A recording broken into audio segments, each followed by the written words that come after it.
everyone, this is Erin, and I'm going to read a letter tonight from Schaeffer Cox. It was forwarded to me from Angela. It's dated May 24th, 2016. When I call these thugs Nazis, I actually literally mean it.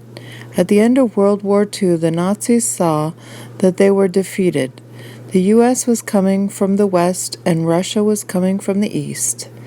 Hitler and his friends were stuck in the middle in Berlin. So they sent this message to the U.S. They said, okay, look, we're beat. That's obvious. But it's going to take so much energy for you to finish us off that you will be left weak for the Russians, who will then finish you off and control the post-war reconstruction. So here's our offer. We'll hand over all our top secret, and they'll go to work for you in New Mexico. We'll also hand over all our top secret police, and they'll go to work for you to start the CIA in Langley, Virginia. We also won't fight you all when you roll in to take over Berlin. This way, America can be the big dog in the post-war world. But here's the catch. You have to forgive all our war crimes. Let our top brass, including Hitler and his girlfriend Eva, to go to South America. Let us keep all the loot we stole and leave all our banking systems intact, especially the Bank of International Settlement in Basel, Switzerland. You can hold tribunals in Nuremberg so your own people back in America won't suspect we are now partners. But you have to only give us slaps on the wrists. Do we have a deal? Actually, true Nazis made this offer to the United States and to Russia both. The Russians said, hell no. You jerks are criminals, and every last one of you are going to hang. The Americans said, it looks like you're our new partners. Let's shake on it. At this point, the Nazis all moved to Argentina, Peru, and Colombia, where the Nazi megabanks that had just turned into world megabanks then helped them set back up in business.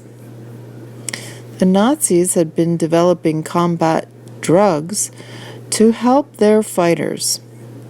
So I don't see the time clock going here. Is it recording? Oh yeah, it is, sorry. So they slightly modified them into party drugs like cocaine and meth. They had invented the drug lord, and with the help of their Nazi friends in the CIA, they flooded America with their product. This did two things. First, it created billions in revenue for the Nazi Party members in South America and for their global network of banks that laundered the money through Nazi front companies like Hewlett-Packard, Arm & Hammer, Dow Chemical, and IBM. Second, it created the necessary excuse to create a new Nazi army right inside America. The war on drugs. The Nazi in Langley got right on it. This was an old trick for them. They loved to make a problem themselves, then use it to advocate their agenda. They set the German parliament on fire and blamed it on Poland just so they could have an excuse to invade it. Now, they were creating a drug pandemic just so they could have an excuse for buildup of Gestapo-style secret police. It was so easy. And they weren't even busting drug dealers. They were busting drug dealers who competed against the Nazi-fed drug dealers. It was so blatant that it's laughable. At one point, the FBI's official strategy was this: we're going to get one South American cartel Nazi to sell drugs to all the people in America for so cheap that it will put all the other drug dealers out of business. Then after 20 years, we will stop and have a drug-free America. If that's not a mealy-mouthed lawyer way of saying to Congress, yeah, we are the ones dealing all the drugs, I don't know what is, but Congress bought it, or at least the obscure committee who actually listened to this BS bought it. So the Nazis thrived. Little by little, Nazis took over all the federal government with the help of their global megabanks, of course. Eventually, they even got a Nazi to be President George H.W. Bush. The whole Bush family are really actually Nazis. Papa Bush was the director of the CIA. He rekindled old alliances with old Nazi allies like the Sunni Arabs, and he started up the war-for-profit industrial complex in the true Nazi style. But it was his son, Bush Jr., who was to preside over the final coup d'etat. The plan was to overthrow the federal government entirely and replace it with a 100% Nazi-run agency that would act as an occupying force to control everything that was left. The new and feeble partners that were forgiven and brought in at the end of World War II were about to take over the whole business. The Patriot Act was written. A domestic Gestapo-style spy grid was set up. Plans to invade Afghanistan and set up poppy farms to grow and sell heroin were laid. Plans to send Americans' mighty military into a never-ending boondoggle in the sandbox were set in place. PSYOP units were set to demoralize and subjugate the American civilians using ritualistic submission such as TSA grab-ass stations at airports and papers, please, checkpoints around the country. Propagandists were put in charge of the centralized news media, and emergency legislation was written up ahead of time. They just needed a distraction so they could make their move. Working with the Saudi royal family, who are hardcore Nazi loyalists, and always have been, they cooked up 9/11. I personally know the people involved in this plot and have heard all the details from their own mouths. All the events of 9/11 were planned and carried out by the CIA. It was the same Nazis using the same trick.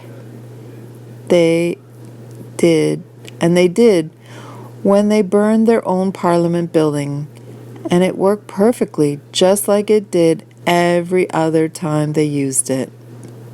They were so proud of their little Nazi selves and how easily duped the American people were, that they audaciously named their coup government the Department of Homeland Security.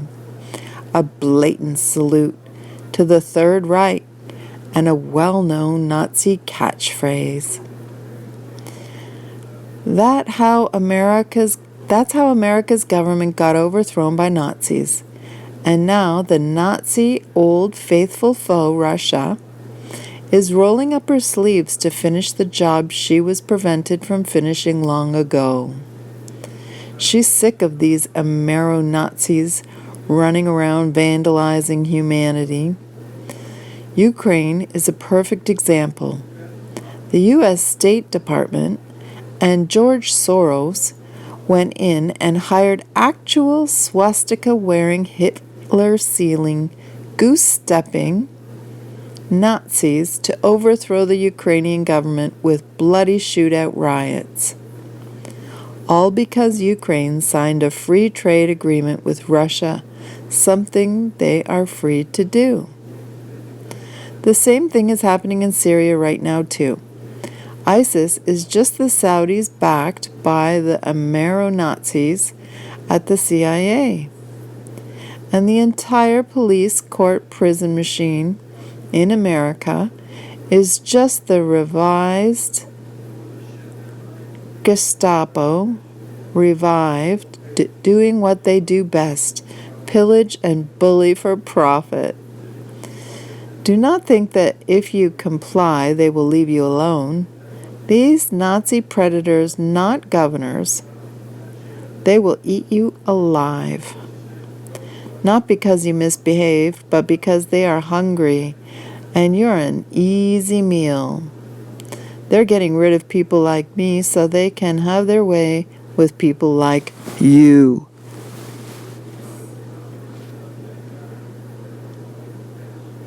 If you're not fighting for your life, you're just waiting your turn to die. Referring to gassing prisoners to death. I don't know if this will happen or not, but I do know that there are plenty of federal employees who are ready and willing to carry out such an order.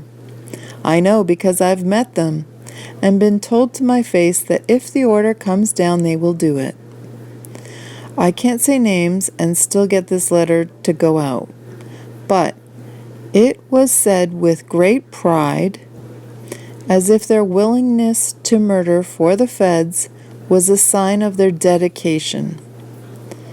What a virtue dedication is, especially when it's a mindless bureaucrat dedicated to the satanic government. I just wish more people were willing to see what's taking place in this country. It's not that they can't see it.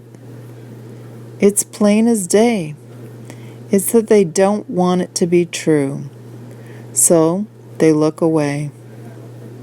This is why the blood that feds spill is on the hands of every chump who didn't know what was happening. In this prison I am at now, there is a factory that builds electrical cables for military and government vehicles. It's called Unicor USP Marion. It's the same model as IG Farben Auschwitz.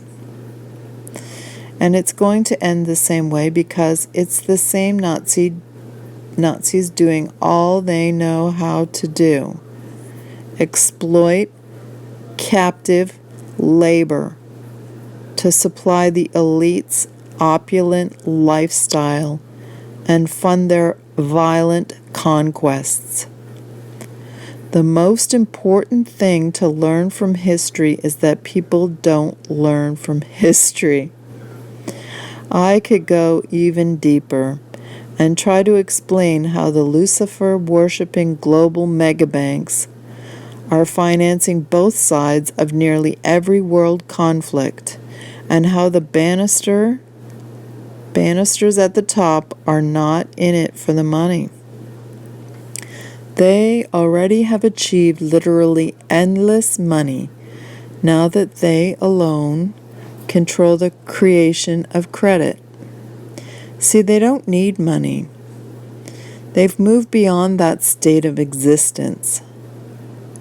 Their only fear is humanity reaching a breakout stage in our understanding that would cause us to realize that the banisters and their puppet governments are a useless cancer on the human race. If the modern man ever realizes this, the banisters and their thug states will disappear like a god at sunrise. There will be a renaissance for humanity. And as the Bannisters know all too well, there is no place for them in a Renaissance. That's from Francis Schaeffer Cox from Marion, Illinois, May 24th, 2016.